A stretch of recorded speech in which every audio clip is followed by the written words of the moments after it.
निर्वाचित माध्यम पचारि विजु जनता दल ओडिशा रे एथर केतेटा निर्वाचन मंडल में प्रार्थी देइथिला केते जण प्रत्याख्यान हेले कौन पे 51 जण जितिले 96 लोकों को कौन पे प्रत्याख्यान कले ओडिशा रे जनसाधारण बाकी जनसाधारण सहयोग रे तांकर सदिच्छा एवं आशीर्वाद रे मु प्रथम सेवक हिसाब रे निर्वाचित हेछि मनमोहन राउतराय कौन केतेटा निर्वाचन लड़िले केते राजनीति रे तांकर ज्ञान अछि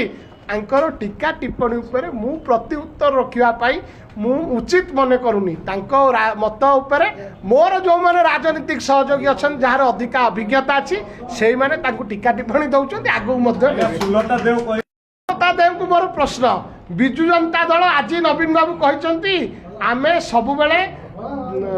सर्वधर्म समन्वय रक्षा करिवु आमे सब बेले कम्युनाल फोर्स विरुद्ध रे लड़िबु ताहले जेतेबेले मु सुलता मैडम को पचारिया चाहे जेतेबेले वाकफ बोर्ड हैला बिजु जनता दल जो नीति आदर्श विचारधारा थिला सेटा कुआडे गला कम्युनाल फोर्स सपक्ष रे केमती मत साब्यस्त कले